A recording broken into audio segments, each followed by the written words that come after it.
Hello, Brooke Merritt and Zach Whelan. Hey, and on today's episode, Dexter has cleverly hidden a body from himself.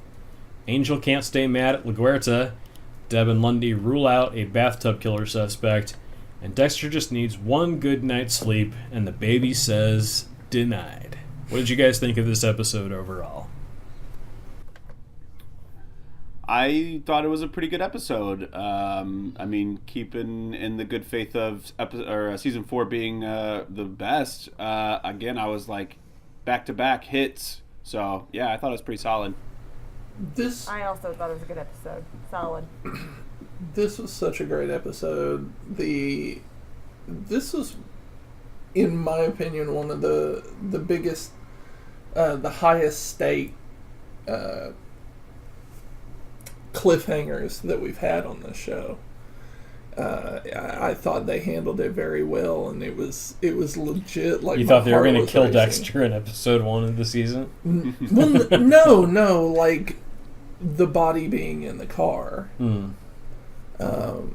It had my heart racing. I was like, oh God, yeah. What are they going to do? Yeah, so far this season, they're doing things that are really unexpected and changing the formula. Yeah. So, Dexter is upside down in his totaled car. Firefighters are working to get him out and onto a stretcher. Dexter thinks that the body is still in the back of the trunk. The EMTs find a bag in the car, but it turns out to just be Harrison's prescription. Due to Dexter's head injury, the doctors want to keep him awake for 12 hours for observation. Dexter's about to sneak out, but Rita arrives, terrified that Dexter was seriously hurt. After a few hugs, he successfully gets Rita to walk out with him. Now Dexter has to figure out how to deal with the body without falling asleep before someone else finds it. Dexter grabs a cabin to work.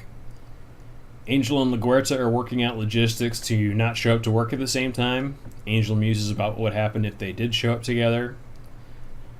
Lundy stops Dexter in the parking lot to ask about the blood sample from under the tiles. Dexter doesn't have any updates and sends Lundy to talk to Deb since she's the lead on that case.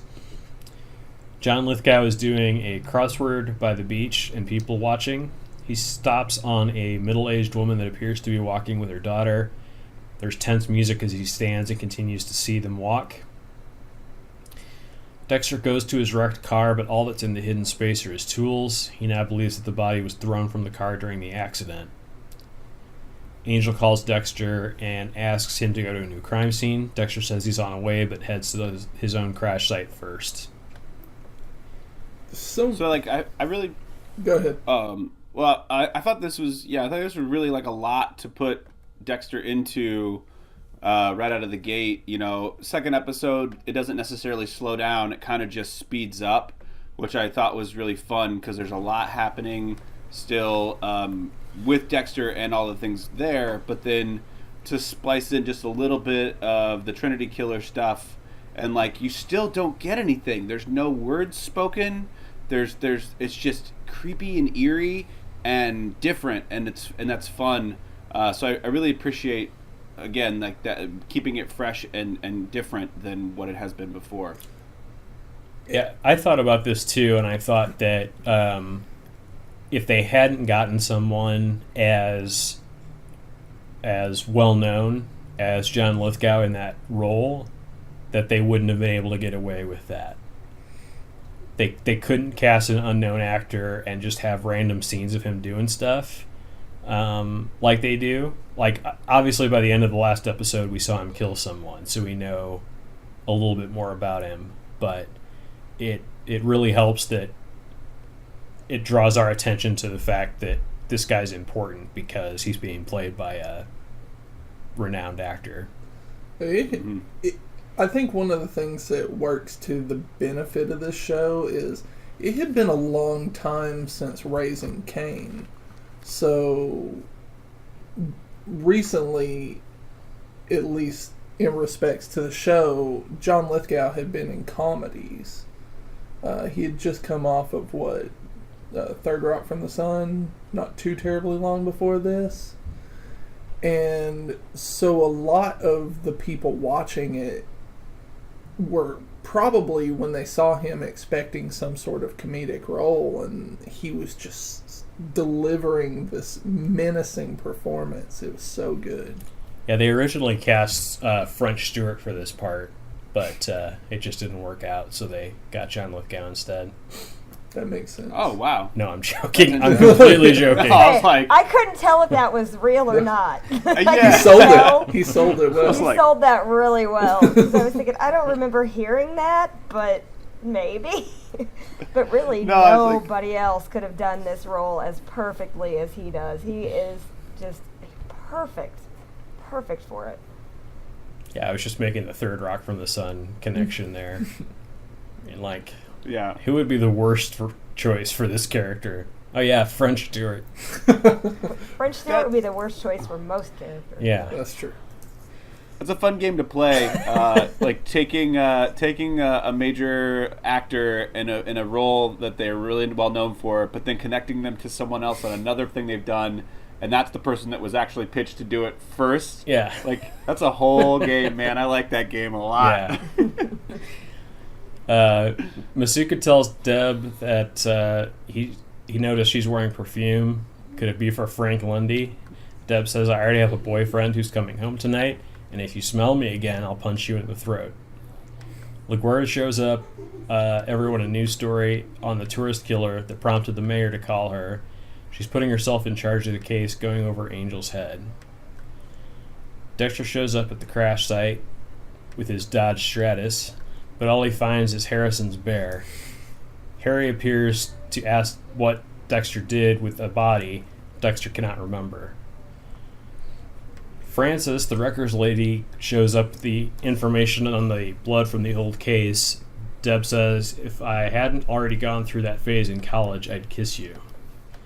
Deb returns another of the CI files. So far, she's thinking that Harry wasn't so bad after all. So I don't understand why it was such a big deal that LaGuardia put herself in charge of the case, and them viewing it as going over Angel's head. She's his boss. It's like everything she does is technically over his head. Yeah, but she's doing his job. She's micromanaging. Well, God, somebody has to be a cop there. It You feels like a little. micromanaging, too. Yeah, it feels a little contrived. Like, okay, now we're gonna put these two characters in a romantic relationship, but there's clearly like a status thing happening in terms of work, and then also their own personal lives and everything. So yeah, it's like, why can't it just work the way it's supposed to work? And yes, she's a micromanager, but at the same time, like, the mayor should trickle down, I guess, in terms of hierarchy. It's like the writers are just trying to write conflict where there shouldn't necessarily have to be conflict. Yeah. I think it's the kind of thing that if they weren't in a relationship, Angel would just shrug and go, whatever, she's taken over. But Yeah. because they are, it feels like more of a slight. I was waiting for her to tell him that she did it just to, like, maintain their cover. Like, she did something that she would normally do that looked like she was being mean to Angel, but that never came either, so. LaGuardia's a mess. She doesn't know what she wants. The journalist that wrote up the story crosses the police tape again to talk to Quinn. He tells her to go back behind the tape. LaGuardia shows up in time to see her walk back. LaGuardia takes notifying the next of kin away from Angel. Dexter looks sick and walks outside to get some air and ends up finding blood on a cactus. Lundy joins Deb at a picnic table. He pulls out a box of sushi. All that cream cheese wasn't helping my cholesterol.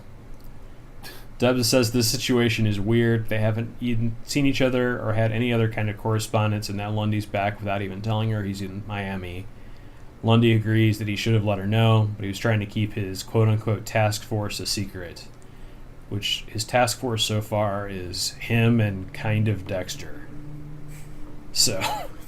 And Dexter's already, like, injured himself, so it's not off to a good start. Deb says she has a suspect in the two murders at the bathroom, and Lundy asks if he can watch the interview. A kid running past John Lithgow accidentally smears bubblegum gelato on him. After asking what it was, John Lithgow says, "How repulsive. You better catch up with your mom. You don't want to lose her." Dexter's still working on the blood on the cactus. Harry appears to give him shit for taking so long. I just thought that was hilarious. Angel asks Quinn to look in the safe of the murdered man and gives Quinn the code. Quinn opens the door and finds 2 tall stacks of cash. He puts half into an evidence bag and the other half in his pocket, which Dexter just happens to see. Dexter and Lundy are interviewing the man who was convicted of the 1979 bathroom murder, who has since been released. He tells him he didn't commit either murder. He tells Deb he went off to score drugs, and when he got back, his wife had been murdered. He also offers an alibi for the night that the new victim was murdered. Deb and Lundy agree he's not the right guy. Lundy has a theory he wants to run by Deb over dinner. Deb hesitates and then agrees without telling Lundy about Anton. You know, the scene with Quinn, they made such a big deal in season 3 with Team Yuki trying to show. I think we made a bigger deal about Team Yuki, to be honest. To try to make it seem like Quinn was a dirty cop or he took shortcuts and things like that, and the rest of the season is like, no, he's a great cop, and then here we are, second episode, he's taking money from a crime scene. It's just like, what are they doing with him? I'd like to point out that most American sushi has cream cheese in it. I thought the same thing. Fuck you, Lundy. He's eating the wrong sushi. He's not eating the good stuff anyway. Yeah, if he wants to cut that out, he's got to go like sashimi or something without less, Americanized. But that's ridiculous. What a dumb line. He switched to 4 Philadelphia rolls a day. Oh my god, that's so bad. It's a pretty lateral move. Yeah, it's still carbs and cream cheese. Like it's the same diet, dude. Yeah. Anyway, that's He's in law enforcement. He's not a medical guy. He doesn't know. He just doesn't get it. And he's been something about Miami Metro may be rubbing off on him. Like there may be some mercury in the walls there. So yeah, some asbestos. John Lithgow is watching the same woman from before, now at some kind of dog adoption center. Dexter makes it back to the boxing arena looking for the body. He finds a drop of blood and then tears the boxing ring apart. No luck. He goes by the pharmacy he stopped at to get Harrison's medicine and looks in the dumpsters. Harry shows up to berate Dexter some more. Scary's kind of a dick in this episode, man. He won't give him a break. Well, it's so good that they're like making use of James Remar to the best of his acting abilities. Well, it's like Dexter has a head wound, and the consequence of that head wound is more Harry, and a more pissed off Harry. Yeah, and not a very nice Harry either. Yeah. Just taunting him and mocking him, kind of a jerk. Is that one of the signs of a concussion? A pissed off father figure? The person you hallucinate becomes more aggressive. Man, that guy you don't see is really mean to me today. Rita goes to a tow yard to see about a repair estimate for Dexter's car. She finds out that, far from a fender bender, Dexter totaled the car and was lucky to survive. Quinn tries to apologize to Dexter about screwing up his case from before. Dexter asks if they can talk later. Quinn looks concerned, probably wondering what Dexter's going to do about seeing him pocket the money at the crime scene. Harry appears to help Dexter, who has forgotten the password for the Miami Metro computer system. Turns out his password is Harry. What the fuck, Miami Metro? That's really secure. That's a very good, solid password. 5 characters, all lowercase. I was expecting it to be something like password or admin or something like that. 1, 2, 3, 4, 5. A, B, C, D, E. God damn it, Dexter. Or just Dex. Yeah, Dexter D-E-X. would have a better password. Yeah. And my name, and the password is Dexter.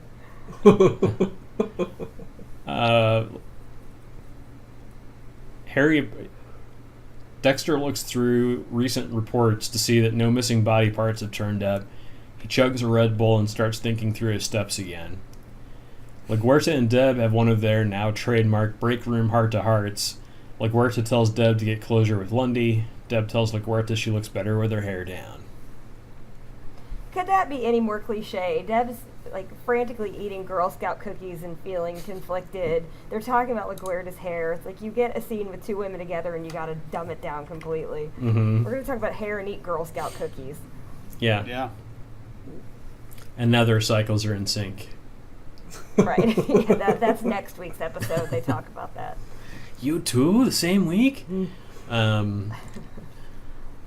Dexter is about to leave, but LaGuerta tells everyone on the vacation murderers that she's going to hold them over. She calls Quinn into her office, and Quinn gives Dexter a look, trying to figure out if Dexter busted him. Quinn starts to explain the cash to LaGuerta, but it turns out she's talking to him about his relationship with the journalist. Deb Oh! It's so stupid. It's like they're high schoolers. They're like, oh, what's he gonna tell on me? Oh no! It should be more serious than I'm making it out to be. But then when we find out what it is, it's like, what? Well, even Quinn just gets this big smile on his face, and he's like, "I'll take care of it." Yeah, right. Like, it's so silly. Deb shows up at Lundy's hotel room earlier than planned to tell him about Anton. Lundy says the reason he's in Miami is that he's convinced that the bathtub murders are part of a serial killer pattern. He has a massive wall of evidence in his hotel room. Deb gets embarrassed and leaves. So, a good Deb moment there. Not everything's about you, Deb. Rita shows up at Miami Metro to confront Dexter about lying about the accident. She tries to go confront LaGuerta, which would destroy Dexter's main way of getting out of the house, but Dexter talks her down. Dexter gets hopped up on caffeine and finds a new lead for Miami Metro to follow based on the blood having a specific strain of syphilis, and finally gets to leave the office. It's like, I think him and Deb, even though they're not blood related, they still have the same capacity to get over caffeinated and have these epiphanies. And then, so they've had too much caffeine, and they're like, oh, you know what would sound great is if I checked the STD records, and then all of a sudden the case is cracked, and you're like, the trees. So, I mean, there's little trickles of season 3, but, good on him. Yes. It could be the caffeine, could be the concussion. Yeah, Harry could be yelling at him. It's syphilis, Quinn follows Dexter out to the car and invites him to get a drink. Dexter says he has a life and Quinn has a life, so just leave him alone.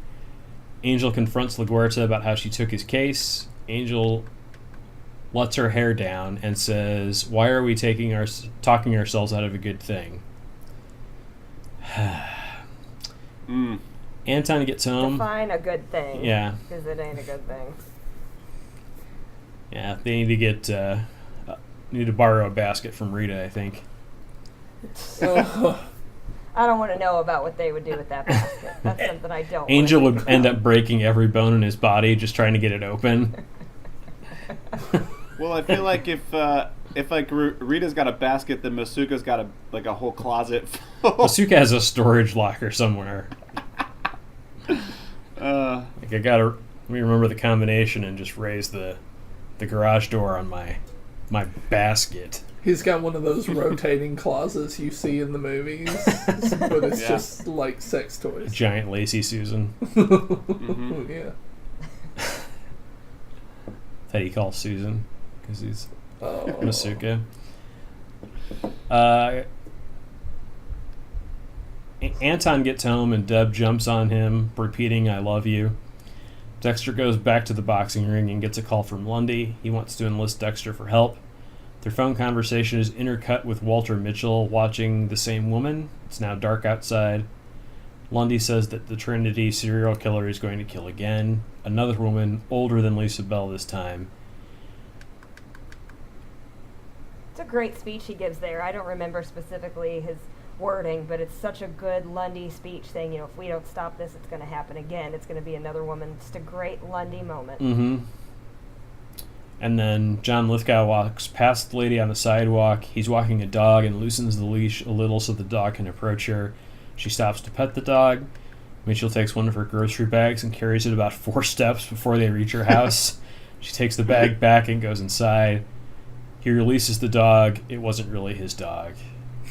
He says, okay, get lost, Checkers, or whatever your name is. Yeah, the 4 steps though is really funny though, because she's like, "No, I'm good. I'm like right there," and he's like, "Well, still though, let me touch your bag." Yeah, he's like, "I insist," and then they literally take like 4 steps, and she's like, "Well, this is me," and he's like, "Here you go." Yeah. Really helpful. Thanks. Dexter finally figures out where he hid the body. It's in a heavy bag rigged up to the ceiling, out of sight. Maybe that guy that we saw that we shouldn't have seen at the end of season 1 was putting it up there for him. It cuts to him disposing of the body on the water and then walking into his house. Harry appears and takes the credit for Dexter's core memory reverting to the code. Dexter climbs to bed with Rita and falls asleep. All he needs is 1 night of sleep, and the baby cries, and Dexter internally says, "Fuck." End of episode. Dude, at that point, let Rita get up and take care of the baby. Get her up. Yeah. Don't be a hero. Yeah. You haven't slept in 2 days. Exactly. Wake her ass up. Yeah. He doesn't have what the baby needs anyway. That's that whole biological thing. Exactly. I thought it was funny though that the body was just like kind of right where he left it. Yeah. You know? Because it's such a big part of the tension from the cliffhanger over into the second episode, and the core of what the second episode is about is him trying to find this body, and it's right there. And then like Harry comes in and takes credit for it. Yeah, like Harry's the biggest of dicks in this episode. So they explain it. Man. They explain it at the end, and it's actually kind of a neat idea. Like he went back and he searched the boxing ring thoroughly and didn't find it. And it is kind of Harry's it was kind of Harry's prodding that made him figure it out, because every time Harry appeared in the episode, he appeared with a light shining straight into the screen, and then his head came in and blocked that light out, and that's how Dexter was able to figure out that it was up in the lights, and that's why he couldn't see it. And then when he lowers the bag, that's where it is. And he cuts open the bag, and there's just like a head and a foot in there. And he's like, okay. Right. Great. Good going, sleep-deprived Dexter. Yeah. Whew. Could have been a close one. Yeah, it's been quite a while since he's had any sleep, but I think the only real casualty is the impulse van. The impulse purchase van from season 2. So, this episode was directed by Brian Kirk. This was the only episode of Dexter he directed. He has also directed for Game of Thrones and The Tudors. The writer is Charles H. Eagley, who worked on Stephen Bochco stuff in the 90s and wrote and produced for seasons 3 and 4. Wrote 2 episodes for both of those seasons. This is his 3rd total episode written of Dexter. And he went on to become a producer on The Walking Dead. What's the best line of the episode? I actually liked one of the lines towards the beginning when they're checking on Dexter, and he's saying, "What are we, somebody says like, what's in the trunk of the car?" And he's like, "Dead body," or something like that. He said the name of the person he killed. I can't think of it now. But I thought it was amusing. Well, when they find the bag, he's like, "We found a bag in your car." Oh, that's it. Yeah, and he's like, "What's in the bag?" And he says the name of the person. Torres, yeah. And I found that amusing.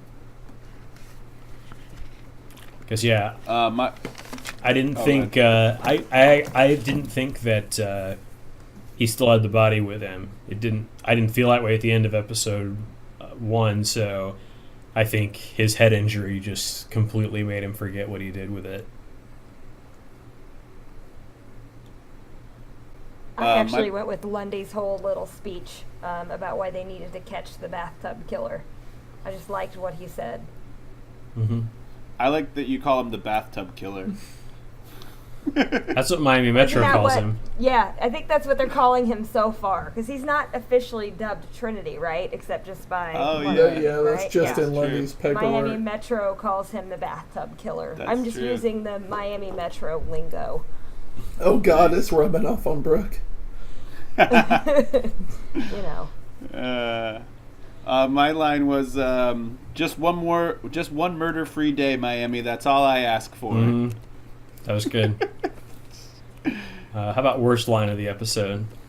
Why are we trying to talk ourselves out of a good thing? It's just like, oh no. Does Dexter's password count as a line? 'Cause that would be it.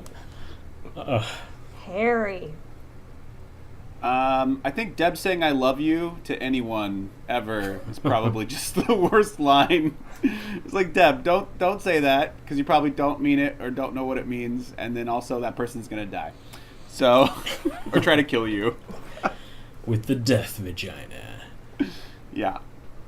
It hasn't been a problem for a whole season now.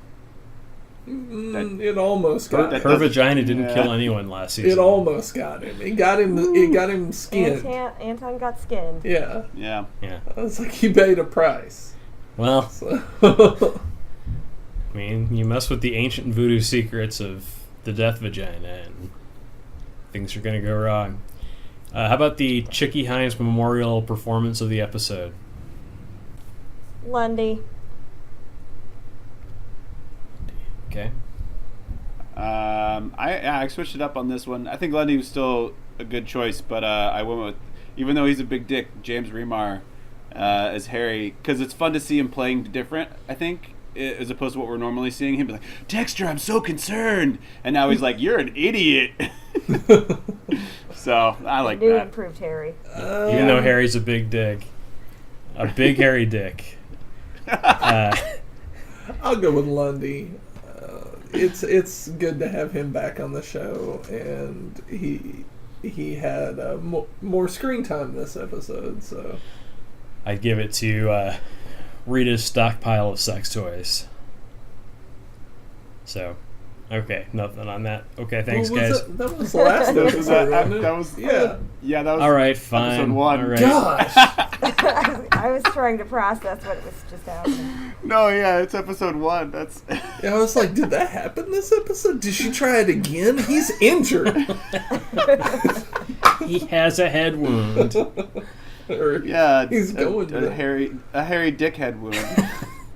All right. Thanks, everybody, for helping out with the episode. Thanks, everybody who listens. And we'll see you on the